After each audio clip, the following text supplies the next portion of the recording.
Salut les gars, et aujourd'hui on va rencontrer un musicien professionnel, un saxophoniste, qui va nous présenter son métier, nous jouer un petit peu de saxophone, etc. Ça va être super sympa. Tant qu'on est là, je profite. Mettez un pouce bleu.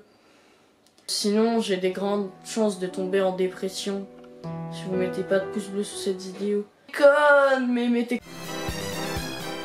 s'il vous plaît. Donc là, ça y est, j'y suis. Vous êtes prêts à découvrir les secrets d'un musicien? Restez à la fin, une petite surprise à la fin. Salut Nitsou. Salut. On est en compagnie de Olivier Duverger, du coup qui vit de la musique, il est saxophoniste professionnel. Et du coup on va lui poser quelques questions. Salut. Salut Nitsou, salut à tous. Et du coup ça marche comment un saxophone? Comment c'est fait? Comment le son se produit? Bah, le saxophone c'est un instrument de la famille des vents, puisqu'on souffle dedans. Et dans les vents, souvent, y a deux familles, les bois et les cuivres. Et du coup, souvent, les gens pensent que c'est un cuivre parce qu'il est en métal, mais c'est un bois, parce qu'en fait, il est fait sur le même modèle que la clarinette. On a une hanche. Donc c'est un bout de... C'est un bout de bambou qu'on va faire vibrer. Elle est tenue ici sur le bec avec un petit lien qu'on appelle une ligature. Donc là c'est l'embout du saxophone pour souffler, c'est ça? Ouais, ça c'est il faut ça pour faire un son. Enfin pour faire des notes en tout cas, il faut ça pour faire des sons autrement, mais pour faire un vrai son de saxophone. Puis ensuite on a une autre partie détachable ici, ça s'appelle le bocal. Et franchement, me demande pas pourquoi c'est un bocal. Je sais pas pourquoi. Il n'a pas trop une tête de bocal. Ouais, mais j'aurais dit un flingue quoi, mais... une note un peu plus... Forcément, on l'a allongé.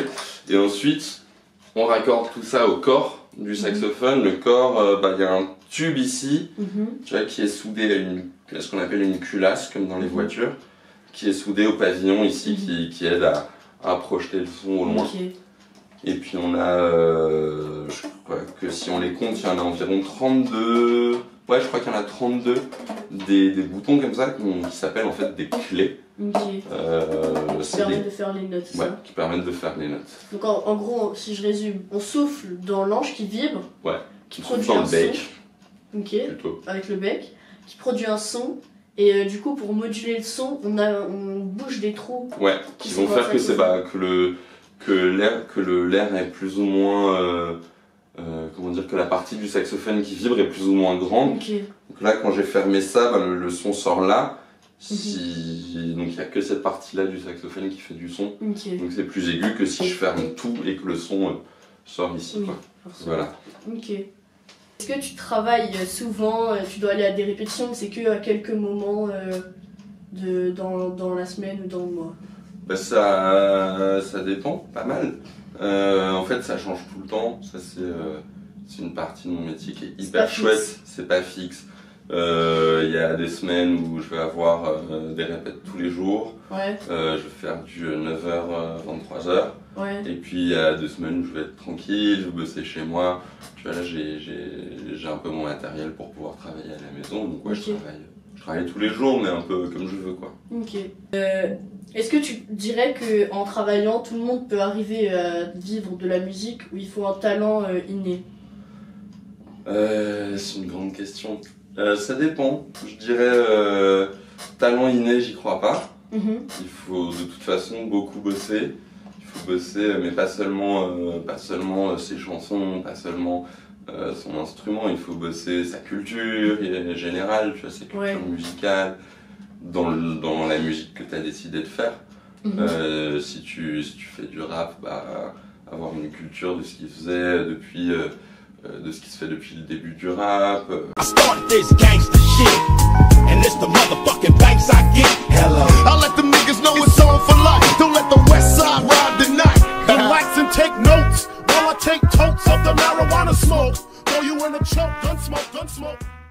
Connaître un peu les artistes qui sont pas forcément connus par tout le monde, Même il y a des rappeurs, tu vois, qui samplent de la musique classique.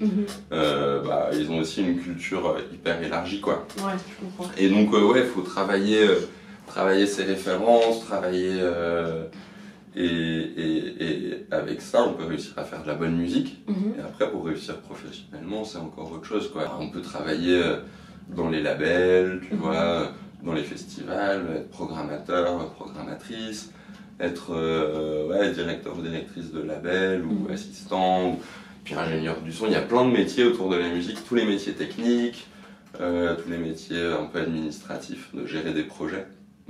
Ça peut être aussi passionnant pour certains. Ok. Et donc, toi, si j'ai compris, c'est un mix un petit peu de tout? Bah, moi, je fais principalement je fais du concert et de la recherche. Je donne un peu de cours aussi parce que c'est toujours intéressant d'apprendre son instrument. Je fais du saxophone, donc j'apprends le saxophone aux enfants et à des adultes aussi. Et ensuite, je fais pas mal de concerts de musique expérimentale. Et je fais aussi à côté un peu de fanfare, un peu de musique classique. C'est toujours hyper plaisant à jouer aussi. Si vous voulez voir un petit peu ce qu'il fait, l'Instagram s'affiche juste ici. Voilà. Est-ce que c'est faisable? Est-ce qu'il faut vraiment beaucoup travailler? Vivre de sa passion, je pense que c'est toujours faisable. Après, il ne faut pas forcément rêver effectivement de gagner plein d'argent, de faire des stades de France et tout, parce que ça, c'est vraiment très peu de gens qui ont une vie vraiment luxueuse. C'est quoi ton style de musique préféré? Plutôt dans les musiques expérimentales, donc je cherche des sons particuliers. Et j'ai vu que le saxophone c'était un peu tout terrain. C'est ouais, le fait que ce soit tout terrain, on va dire versatile dans les termes musicaux, quoi. Le blanc rouge, les couleurs de la France. Pour elle, je la donne. Versatile, c'est-à-dire ça peut aller vraiment partout. Est-ce que tu peux nous montrer les différents types de saxophone? Donc ça, c'est le saxophone soprano. Ok. C'est le plus aigu que j'ai. Il y en a qui existent encore plus aigus, mais il est rare, quoi, on l'utilise pas trop. Ok. Et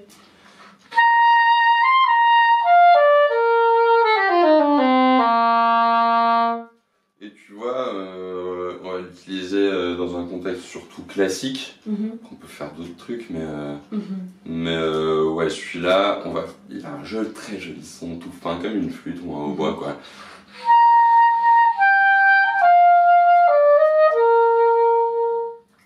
Voilà. Saxophone alto, c'est celui avec lequel on va débuter souvent. Okay. Donc les enfants vont souvent débuter avec un sax alto. Lui, il marche bien dans le classique aussi, mais aussi on le retrouve dans le jazz, dans la pop, pas mal aussi.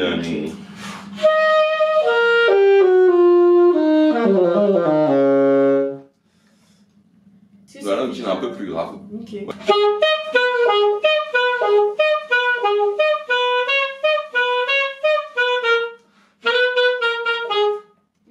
Ça, c'est Mister Saxo Beat. Ok.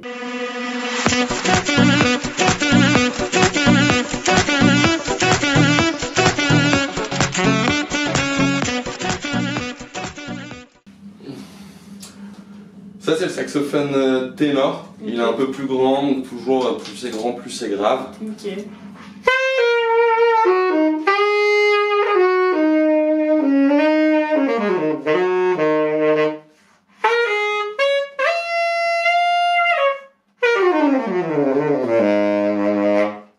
Donc voilà, on peut jouer aussi hyper classique.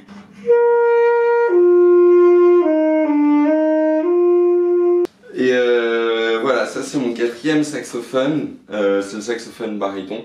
Okay. C'est voilà, là en gros t'as la famille, la famille de base des saxophones, c'est les quatre là. Il y en a encore d'autres plus graves. Il y en a 7. 7 saxophones. Ouais, 7, et ça c'est les 4 les plus courants. Ok. Donc ouais, forcément toujours plus grand, plus grave.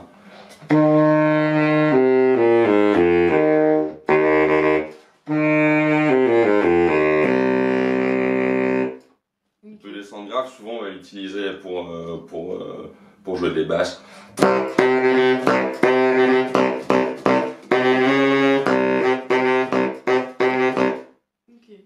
Voilà, des choses comme ça, mais après on peut jouer à plein de trucs toujours.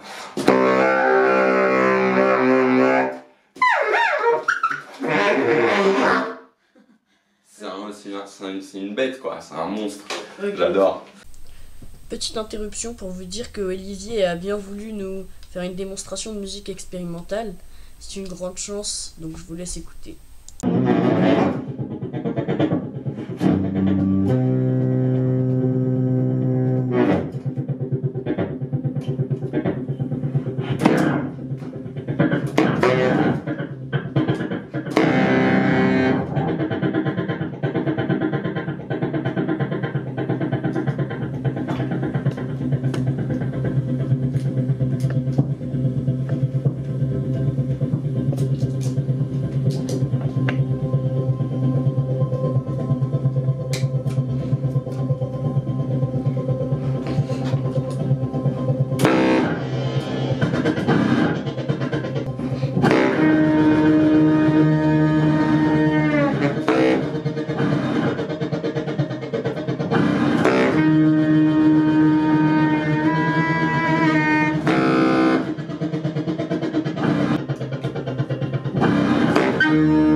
Maintenant c'est la surprise du coup.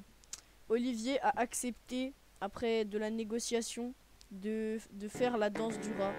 Donc je vous laisse avec.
C'est la fin de la vidéo, n'hésitez pas à me dire en commentaire si vous voulez une partie 2 ou quelque chose comme ça.